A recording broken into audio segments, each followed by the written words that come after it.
Oui, voilà, bonsoir Monsieur Pinceau. Je voudrais savoir les propriétaires actuels, c'est le Conseil général. Je sais que cycliquement, ils font faire des études très onéreuses par les responsables, l'architecte des monuments historiques, etc. Et dernièrement, il y a eu une étude qui a été faite, enfin dernièrement, il y a 6 7 ans, qui a été très très bien faite, en profondeur, sur l'état du château, etc. Euh, les propriétaires actuels, bon, je sais qu'à un moment donné, ils voulaient le vendre pour le franc symbolique. Le parc, bon, le parc, on n'a jamais su. Les poteaux d'Ibord n'ont jamais voulu donner ou n'ont jamais eu les plans de ce parc. Je voudrais savoir au jour d'aujourd'hui si la collectivité, quelle qu'elle soit, si ce soit que ce soit l'État, la région ou le Conseil général, n'en parlons pas parce qu'ils sont propriétaires mais sans plus. Est-ce qu'ils ont des projets là-dessus? Est-ce que voilà où ça en est? Ah, on est vraiment dans le bleu de ce point de vue-là. Moi, j'ai saisi à plusieurs reprises à la fois le président du Conseil général de la Corse du Sud, ou les présidents successifs, et puis aussi le président du Conseil exécutif de Corse, parce qu'il est vrai que le château de la Pounde ne pourra pas trouver un nouvel avenir s'il n'y a pas une politique très volontariste et partagée sur le long terme de mise en valeur, mais qui puisse être conduite à la fois par le département parce qu'il est propriétaire, mais aussi par la collectivité territoriale de Corse parce qu'elle a des compétences particulières dans le domaine du patrimoine protégé. Or, le sentiment moi, que j'ai, c'est que bien que ces deux instances aient été saisies tour à tour, voire simultanément, elles se renvoient régulièrement la balle. Alors, le département a eu le grand mérite d'acheter le château de la Poudre et puis d'assurer la réfection de sa toiture. Mais il semblerait qu'il ne veuille pas aller plus loin, sauf si la région veut bien s'engager, ce qui n'est pas encore le cas, de loin s'en faut.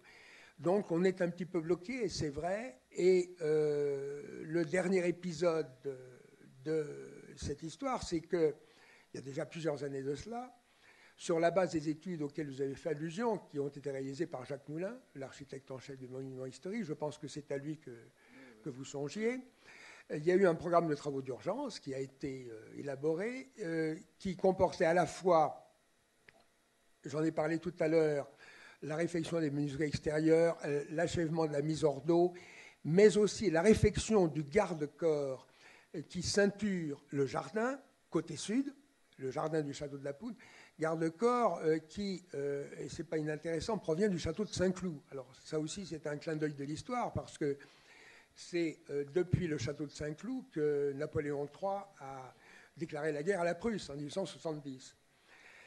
Donc ça faisait partie de cela. Il y avait aussi le groupe en marbre sculpté dit des 4 saisons qui ornait le jardin. On a parlé aussi de la réfection de la route d'accès, qui est la propriété privée du département, mais qui fait partie quand même de son domaine. Et rien de tout cela n'a été fait. En ce qui concerne les travaux d'urgence, d'achèvement de la mise hors d'eau notamment, et de mise hors d'air, l'adjudication a été infructueuse, d'après les renseignements qu'on a eus à l'époque, et les choses n'ont pas été relancées depuis. Donc, sauf à croire qu'il n'y ait pas encore d'entreprise capable de réaliser ces travaux, on est obligé de constater une certaine inertie, pour le moins, des collectivités concernées. Alors moi, je crois qu'il y aurait quand même peut-être plusieurs pistes qu'on pourrait suivre.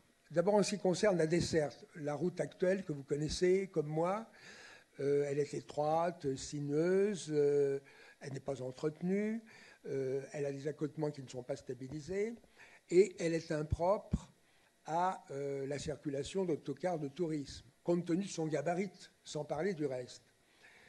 Moyennant donc un entretien minimum, elle pourrait être définitivement réservée aux véhicules de secours, de lutte contre l'incendie, et également au personnel qui dessert le relais TDF, qui est situé juste à l'aplomb du château.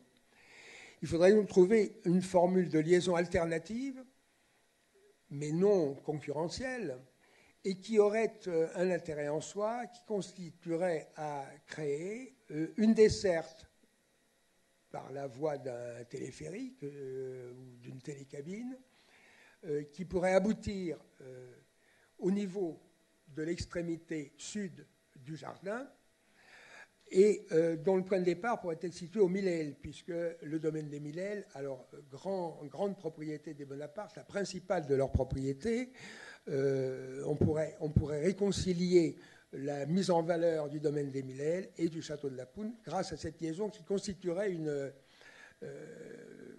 curiosité en soi et qui pourrait être réalisée sans doute par des entreprises du secteur privé parce que la rentabilité de ce type d'équipement n'est plus à démontrer.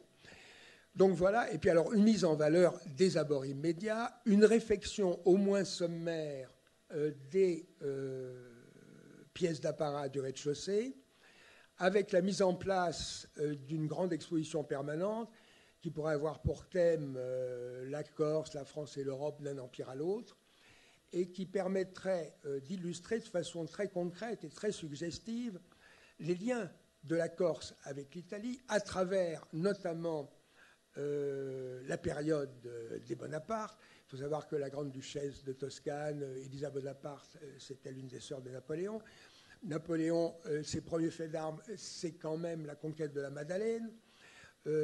Quant à Napoléon III, il a joué un rôle déterminant dans la réalisation de l'unité italienne. Donc je pense que, décidément, le château de la Poune, c'est un lieu de mémoire qui permet de conjuguer de façon harmonieuse et très suggestive un certain nombre de thèmes de l'histoire de la Corse en liaison avec ses voisins, son environnement le plus proche et son environnement naturel, qui plus est. Tout cela a déjà été mis sur la table, a déjà été exposé à plusieurs reprises, et je ne pense pas qu'on puisse opposer à ce programme minimum l'argument consistant à dire qu'on n'a pas les moyens financiers de le réaliser, parce que je pense que ça pourrait l'être au moindre frais. Mais jusqu'à présent, il n'est pire sourd que celui qui ne veut entendre. Je n'ai pas eu d'écho favorable quant à la réponse qu'on pouvait faire à ce type de suggestion. Je vous demandais si vous avez pu retrouver, parce que moi j'ai jamais pu les consulter, les anciens plans du parc pour connaître les essences qu'il y avait. Alors je pense qu'ils doivent être dans les archives de la famille Pozzo di Borg. Moi, j'ai noué une relation avec Régnier, qui est le tenant du titre. L'actuel duc Pozzo di Borg, c'est Régnier, qui est lui-même architecte, du reste, qui vit et qui travaille à Paris, qui vient assez souvent, mais de façon très discrète, en Corse, mais que j'ai pu rencontrer à l'occasion d'un de ses passages à Ajaccio. Et je pense que Régnier ne serait pas hostile à ouvrir ses archives, du moins à les entrouvrir. Il a commencé à le faire avec une jeune chercheuse, Elia Darno-Orson, qui doit publier du reste cette année un ouvrage sur l'histoire du château de la Poune. Et elle a pu accéder notamment aux plans des façades et aux élévations aussi réalisées par l'architecte, auteur du projet. Mais elle n'a pas pu consulter autre chose que ces quelques plans. Et en tout cas... donc ces documents-là, sur le château, oui, mais sur le jardin, non. Elle m'en a jamais parlé et je ne pense pas qu'elle y ait eu accès. Parce que là, vous parlez de ce qui était non seulement le jardin que j'ai montré sur cette grande vue panoramique. Oui, les 40 hectares. Voilà, mais aussi, il y avait au-delà, et jusqu'à la limite de la propriété, en tournant le dos, encore une fois, à la façade sud du château, un jardin botanique. On sait qu'il a existé un jardin botanique. Et puis, il y a l'ensemble, comme vous le dites, alors des 40 hectares de la propriété qui ont dû être quand même exploités et entretenus à cette époque. Qu'on pourrait, à moindre frais, reboiser avec des essences. Bien sûr, bien sûr. Ils ont des petits sujets, et en attendant que le château soit pris en compte. Alors, je crois que ce qui inquiète les élus responsables, c'est le coût de la restauration intégrale, proprement dite, du château. C'est pour ça que je me dis, on pourrait y faire les travaux minimums permettant de parer aux urgences et de stopper ou de stabiliser les processus de dégradation du château et mettre au contraire le paquet sur les abords, comme vous le suggérez vous-même. Parce que faute de pouvoir le visiter, dans la mesure où actuellement il ne comporte plus de mobilier, d'éléments de nature à nourrir une certaine muséographie en quelque sorte, la fréquentation des abords du château, une fois remise en état, convenablement entretenue, justifierait, je pense, le recours à la dépense publique, parce qu'il y aurait une fréquentation qui ne demanderait qu'à se concrétiser, je pense, à ce moment-là. Bon, ben, ma foi, Voilà. Je vous remercie, je vois que ça vient toujours au même point. Eh oui, malheureusement. Merci. D'autres questions? Alors moi, j'en aurais deux. La première, sur le choix du site. Il y a 7 km, hein, j'ai bien compris, entre Ajaccio, enfin le port, et le site actuel. J'imagine qu'à l'époque, il y avait d'autres possibilités de construction à proximité du port. Hein, en fin 19e, Ajaccio n'était pas aussi important qu'il ne l'est actuellement. Donc pourquoi avoir choisi ce site, difficile d'accès? Et l'autre question, c'est par rapport à cette histoire du château. Est-ce que si le château n'avait pas été construit avec les pierres des Tuileries, est-ce qu'on en parlera encore de ce château ou est-ce qu'il aurait disparu? Est-ce que son intérêt réside surtout sur l'origine des pierres ou sur le fait que c'est quand même un château imposant de la famille Pozzo-di-Borg? Donc, est-ce qu'on peut faire la part des choses, le tri entre ces éléments-là? Alors pour la première question, pourquoi ce choix de l'implantation dans ce lieu quand même très éloigné, malgré tout, sauf à vol d'oiseau, du centre-ville, et d'un accès qui reste, je vous l'accorde, relativement malaisé, même si, avec une bonne voiture, on arrive au sommet pratiquement en une demi-heure, hein, je le maintiens. Mais c'est vrai que c'est relativement excentré, vous avez tout à fait raison de le dire. Alors, il y a peut-être deux explications. Une qui est relativement objective, c'est que le désir du comte Charles Pozzo-di-Borg, c'était de construire à proximité du village ruiné de Pozzo-di-Borg, du village éponyme. Et aussi du lieu de fréquentation de sa famille. Je vous ai parlé de cette tour qui est très proche du château, qui est toujours la propriété des Pozzo-di-Borg, elle n'a pas été vendue au département, et épisodiquement, encore maintenant, certains membres de la famille y séjournent en été. Donc le château a été construit près du village de Pozzo-di-Borg, près de cette tour qui est restée la propriété de la famille, et je crois que c'est ça la raison objective qui justifie cette implantation.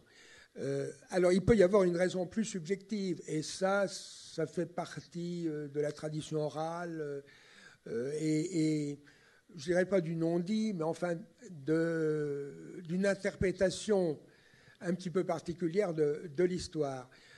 On sait que les deux familles, après avoir été très liées, compte tenu de la rivalité, des ambitions de leurs deux représentants les plus notables, et de la rivalité politique qui les a opposés, Ajaccio restant la ville impériale, la ville natale de Napoléon, le choix de l'emplacement du château de la Poudre correspondait à une implantation telle que depuis le château de la Poudre, on peut voir et être vu. Il s'agissait d'avoir une vue plongeante et dominante, si l'on peut dire, sur la ville natale de Napoléon, et puis aussi d'être vu. Et c'est vrai que de plusieurs endroits en ville, à partir d'Ajaccio, on n'a pas trop de mal à découvrir le château de la Poudre, voir et être vu.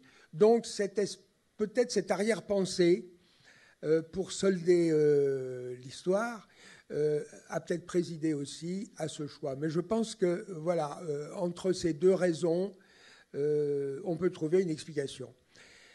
Quant à la deuxième question, alors là, je crois que vous avez tout à fait raison. Si le château de la Poudre n'était pas la reconstitution, même encore une fois, mutatis mutandis, d'un pavillon du Palais des Tuileries, s'il ne constituait pas le seul vestige recomposé et réinterprété dans une certaine mesure, mais tout de même le seul vestige du Palais des Tuileries, je pense qu'on s'y intéresserait moins.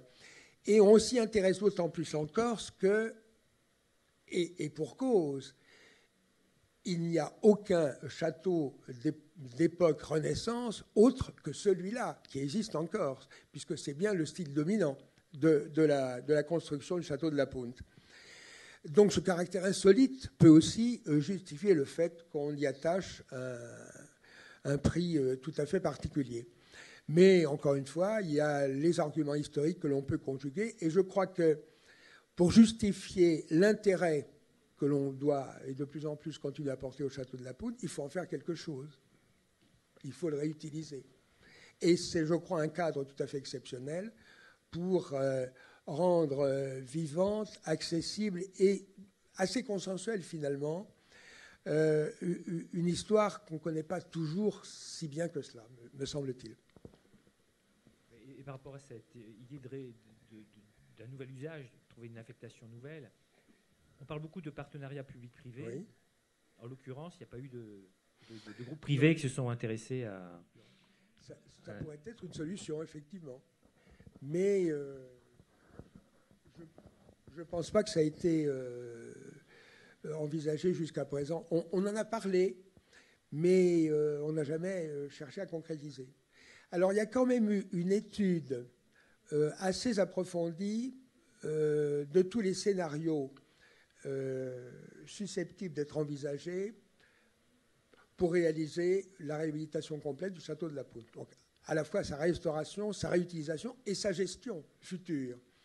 Et c'est une étude collective qui a été réalisée par une promotion de l'Institut régional d'administration de Bastia et qui contient un certain nombre de pistes, de scénarios, d'hypothèses de travail qui sont, je crois, sinon tout à retenir, du moins à prendre en considération.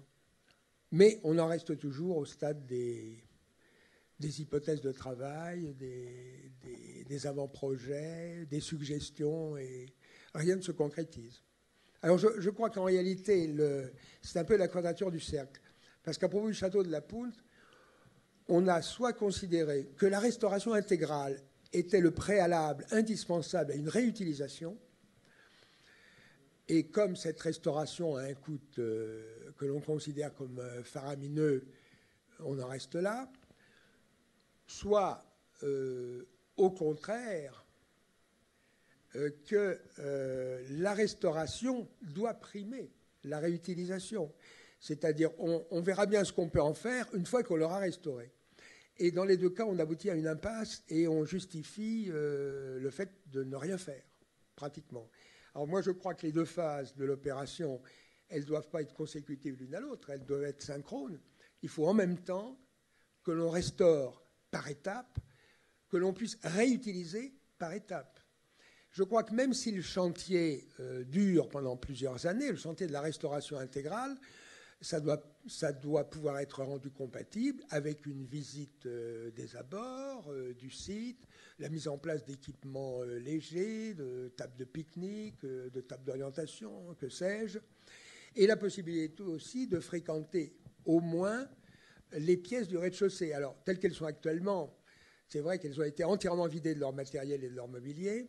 C'est pour ça que j'ai pensé à cette idée d'une exposition permanente. Mais il faut dire aussi que les pièces du rez-de-chaussée sont celles qui ont le moins souffert. C'est surtout les deux niveaux de chambre et les combles qui ont été complètement détruits par l'incendie. Mais le rez-de-chaussée, relativement, n'a pas beaucoup souffert. Et il n'y aurait pas beaucoup de travaux de remise en état à faire pour transformer ce local en un lieu d'exposition.